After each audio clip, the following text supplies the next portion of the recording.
Hello, everyone. Welcome to Steve Posnack's talk on FHIR in the US. I invite everyone to read Steve's profile here in the speakers gallery in the Hoover app. But let me summarize his bio with what is nice and short on Twitter and kind of says it all. Steve is a health IT policy wonk. Steve, you work at the ONC as the Deputy National Coordinator of Health Information Technology. And the ONC, for those who are from elsewhere in the world, is the US government body responsible for health IT legislation and for standards. But for me personally, and I bet for a lot of people here at the event, you are the or the driving force behind FHIR APIs in the United States. And for those who are interested in FHIR-related regulation in the US, this is a presentation that you will love. Steve's talk will run for about 10 to 15 minutes, and we'll have time for Q&A. And please use the session Q&A, so not the chat, but the session Q&A for questions. Steve, please. All right, thanks, Reen. Thank you, everybody. Appreciate the opportunity to address the FHIR DevDays community. I wish we could do it in person, but we know that's coming soon enough.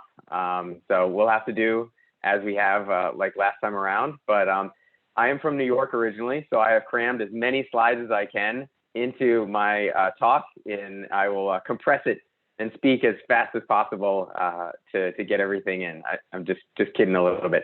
So I'm going to share my screen and pull up my presentation. Okay. I think we're good, as far as I can tell from my Zoom experience. So again, I serve as the Deputy National Coordinator at the Office of the National Coordinator for Health Information Technology at the U.S. Department of Health and Human Services, so federal agency. And as was teed up, we have a regulatory responsibility when it comes to health IT standards and digital health. And we also work with the community from a standards development perspective within HL7, within IHE, and a number of other standards development organizations that exist both in the US and function nationally as well. So I'm going to talk to you about FHIR in the US. I have a few slides that give you an update on our regulatory history and where we are today and what to expect for the future, as well as some eye candy in terms of statistics and maps of the United States. So hang in there. All right. So we had a law passed at the end of 2016, which is called the 21st Century Cures Act. And that had two major provisions relative to my office's authority and responsibility. So many of you may know the prior quote unquote meaningful use program that was in America that was around electronic health record adoption. That has since been evolved over time. And one of the things that was included in the new law that was passed in 2016, the 21st Century Cures Act, was an update to ONC's Health IT certification program. So the law previously applied just to the Health IT software, and we have certification criteria and conformance testing requirements for that software. Now, the law gave my office authority to regulate the overall kind of organizational and corporate behaviors associated with health IT developers in the United States. And those are ones specifically, I'll say, that go through our certification program. So if they just happen to be an app developer or something along those lines that don't go through ONC's certification program, then that's not necessarily covered by our regulatory scope. The second part is around something that you may have heard related to what's called information blocking. And Congress established new parameters in United States law to promote the sharing of electronic health information among certain what we call covered actors. So I'm going to cover that in a very brief whirlwind tour.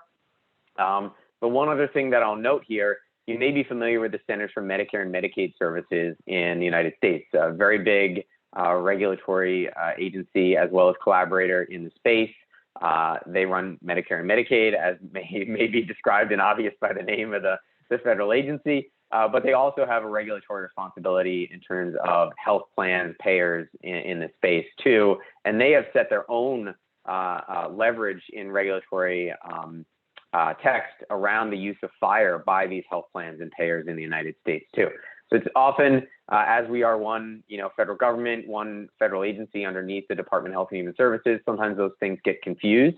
But the Centers for Medicare and Medicaid Services rules are different and do at times apply to different stakeholders. All right.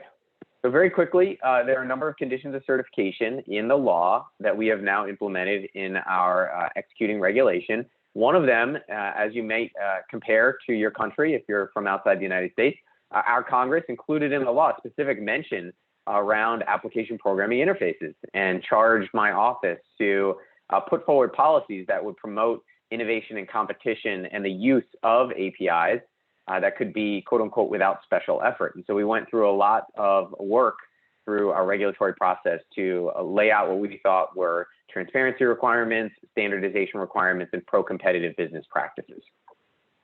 When it comes to information blocking, and this is a second part of the law that we've implemented in our regulation, as I noted, there are three types of participants in healthcare, in the healthcare ecosystem that are covered by the law. The first is a defined set of healthcare providers. So that may be your doctor or your hospital that you go to.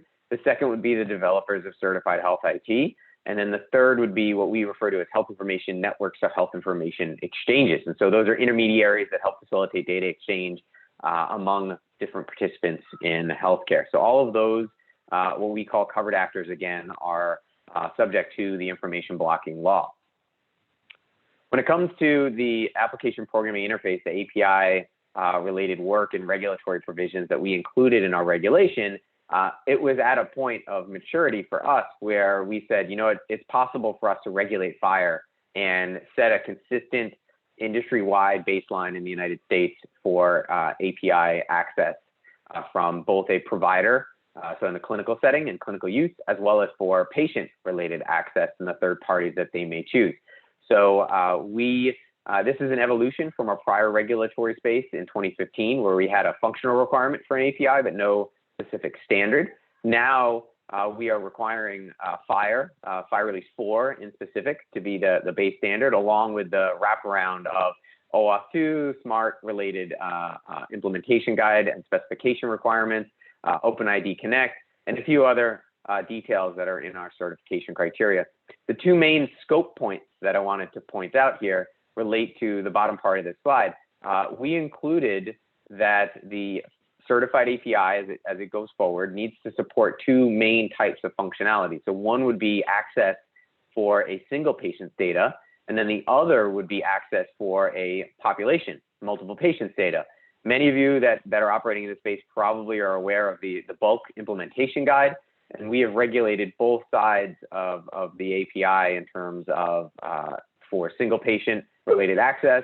So typical to what you may be familiar with from what evolved through the Argonaut process, and then equally the new bulk population API related implementation guide. Both of those are required for the purposes of certification and will be part of certified API technology in the United States in the future. So to give you a bit of a blend in terms of how the condition of certification, which applies to the health IT developers in our certification program, and the certification criterion fit together, we've got the larger conditions and maintenance of certification. This applies to the actions and behaviors associated with health IT developers. So there are certain transparency requirements around making their technical documentation and other specific requirements that are unique to their product publicly accessible.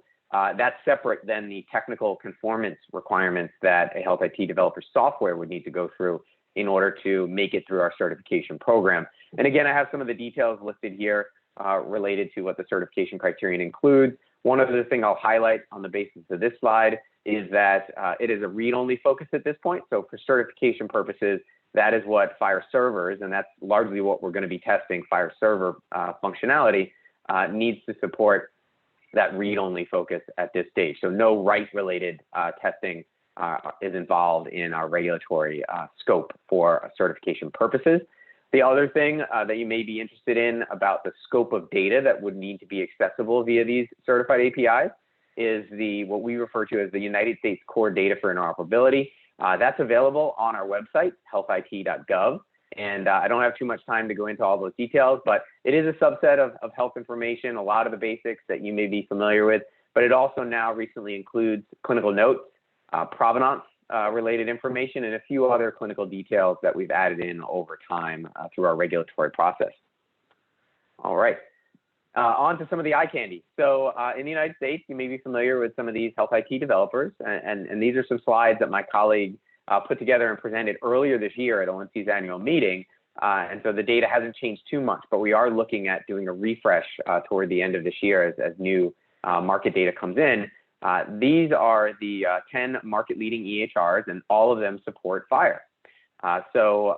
You know, you can look at the earlier stages of our regulatory process and approach and say, well, you know, ONC didn't require FHIR in the beginning, what was called our 2015 edition certification criteria, but the market really responded because that was the go-forward approach for a lot of EHR developers and their roadmap for software development. So you can see, and these are statistics based on participation in the Medicare programs and the like, but you can see, you know, the top 10 really have a large footprint from a FHIR perspective. And as app developers, for those of you that are joining DevDays in that regard, you can really look toward FHIR in the United States being the default API language that a lot of health IT developers are going to make available going forward. So when it comes to what this looks like, and obviously this may be a different picture of the United States than you're used to. The squiggly lines that are here are generally, as the title says, it may be a little bit tough to see on the Zoom, referred to as hospital referral regions. So that's one of the ways that the economists in our area look at the United States from the markets from a healthcare perspective. And when we look at that, we can look at the hospitals and start to do these heat maps from a FHIR perspective. Always got to go for the puns. Where, you know, we can look across the United States and say, all right, on the basis of how healthcare providers, how hospitals have indicated the health IT developer software that they're using, what leap or what proxy can we make in terms of the availability of FHIR-based APIs in those locations? So you can see in a lot of the places for hospitals across the United States, the market is 100% saturated in those hospital referral regions.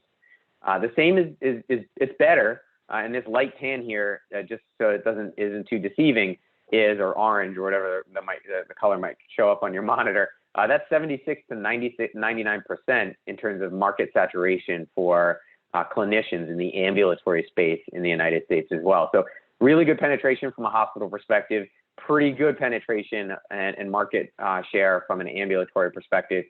And, you know, this is a space, obviously, that sees a lot of specialization and other types of, you know, products that are used throughout the ambulatory setting based on clinical specialty. All right. So what does all this mean? In the future, developers of certified health IT will have new compliance requirements. Some of them apply directly to them as businesses. Some of these requirements in our regulation require them to upgrade their software and deliver those updates to their customers. So those new FHIR 4-based APIs are on a roadmap to get delivered in the next 2 years.